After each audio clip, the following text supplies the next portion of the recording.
this crisis. And it appears that Nancy Pelosi is the bottleneck. And I think that's going to really backfire on the Democrats because they're siding with Nancy Pelosi, and all the American people think, well, what about this relief that we were going to get from all this shutdown that they imposed upon us? Well, it's and not, they did. It's not Chuck Schumer. Let's get back to this for a second now. Okay. You said you don't think that we need to panic so much. That's my point of view. I haven't been panicking. I've been going out. Now, I mentioned sore throat. Now, I got this posting, I don't know, about a week and a half ago, perhaps, about the gargling. And then for the first time in years, I was, one evening before I went to bed, I said, I guess I'm getting a kind of a minor sore throat here. And so I said, this could be, it's COVID-19. So I decided what to do. I used 6 ounces of water and a half a teaspoon of baking soda and a fourth of a teaspoon of salt. And I stirred those up and then I put it in the microwave for 44 seconds, which seemed to be just right. And so I gargled with that, went to bed the next day, no sore throat, it's all gone. And I haven't had any symptoms whatsoever since then. Now, interestingly, my youngest son, who you might know is an attorney, and my other kids, they're all pretty smart, think that they have already had it. In fact, they suspect that it's been around for maybe several months. And so I think that may be true because they're pretty healthy, and, of course, they're pretty young. And so their immune systems are probably quite good. And so I think it's entirely possible that they had it and got over it. We can't prove that now because they don't have a test that shows that you did have it. So I'm not scared of it. I've been out. I've been Walmart probably 5 or 6 times in the last week or so, and but a lot of people are. I have masks. I actually use masks for a different reason than they suggest for years, very, very effectively. But I don't wear a mask. I'm not scared of it. Well, I mean, we should all wear a mask, and we should all, take precautions because we don't have a lot of information about the virus or whether or not it's even a virus. It could possibly be a synthetic bacteria because we do know that it came out of a bioweapons lab. Right. So, but what I'm more concerned with right now is, the financial relief for, a lot of people are out of work. They're not able to work. They are stuck at home. Right. And I'm more concerned about, people that are in, a lot of people nowadays are in situations where they don't have savings. They aren't prepared for crisis, and they live paycheck to paycheck. Correct. Something like this could potentially bankrupt a family. Oh, yeah. And not only families, but businesses. Now, my youngest son, who's an attorney, has his own firm, and which specializes in credit repair. And we were talking about a week ago, and he says, this is going to devastate just countless small businesses. And so I think that this shutdown of everything is certainly optional. I think it's unnecessary. Mm-hmm. Because people, you can just see from the growth of the spread of the virus that I mentioned earlier, it's pretty axiomatic that everybody's going to get it. I mean, I probably had the opportunity to be infected of it by 200 times, I mean, because no telling how many people are walking around that have it. Now, I will say this, and I could show you this if we're on video. I can show you some of these products I just put here to show you if we were a show and tell thing. But now, like I'm holding a little aerosol spray unit, an atomizer unit you can buy for 97 cents at Walmart when they have them, but they've been out of them. like toilet paper. All right, and so inside this bottle is 2.5 pH Kangen water. All right, that's very acidic water.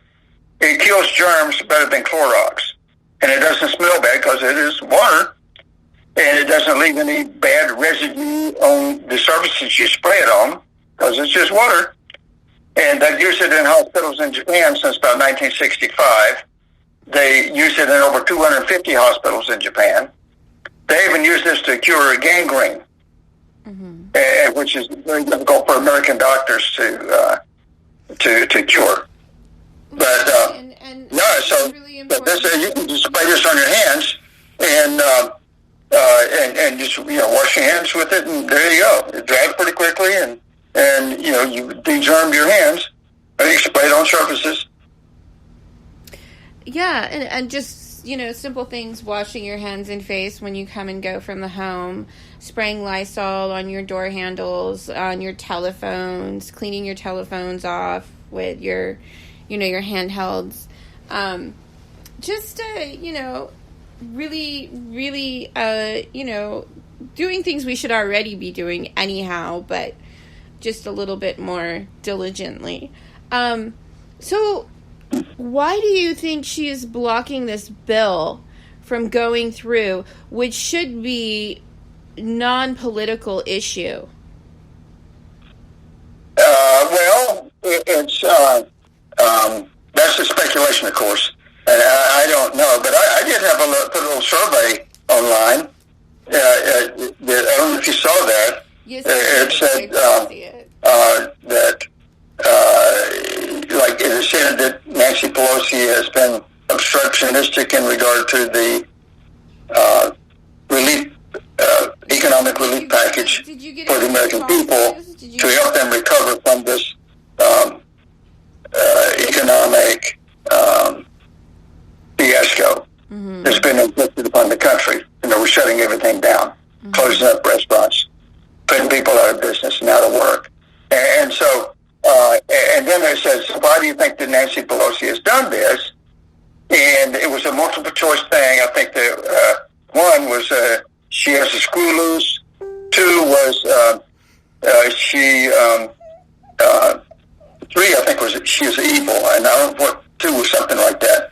And then four was all of the above.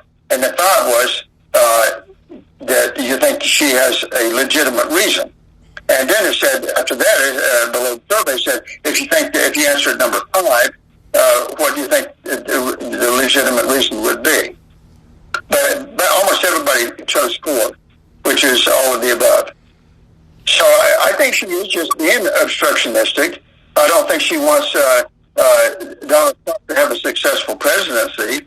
And that was pretty clear with the impeachment fiasco, which I personally think there was no legitimate reason to have that, and there's no legal basis for it.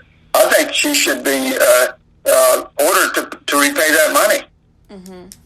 And any close accomplishments she had in that to repay that money, because that cost the taxpayers a lot of money. Well, I'm gonna take a shot at this, okay? And go ahead. This is I'm gonna play the devil's advocate, okay? And this is some of the reasons why the bill has not passed. Part of it is because McConnell's bill includes 500 million corporate slush funds for CEOs and the ultra rich, while leaving workers, families, and children out dry.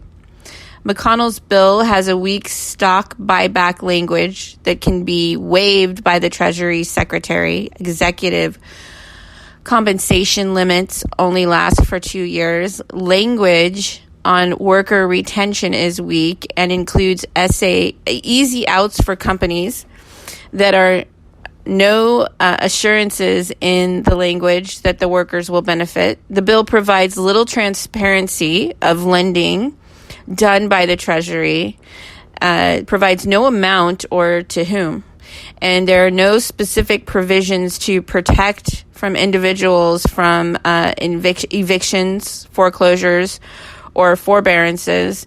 The other major problems are no money for state and local governments and no additional SNAP funds, no OSHA language to protect workers, no expanded emergency leave provisions, only 3 months of unemployment insurance. This is an insufficient length given the scope of the crisis. Direct payments are not available to the millions of people who did not file a return in 2018 or 19. No money to help with the treatment of the uninsured. The bill does not provide adequate relief for the 44 million federal student loan borrowers. So that's some of it. Okay, those are very good points. If those points are correct, then I think they're very well taken.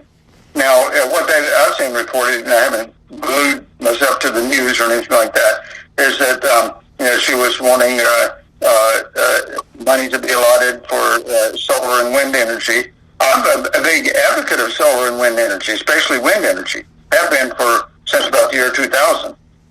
And I used to publish a lot of stuff in my newspaper about that.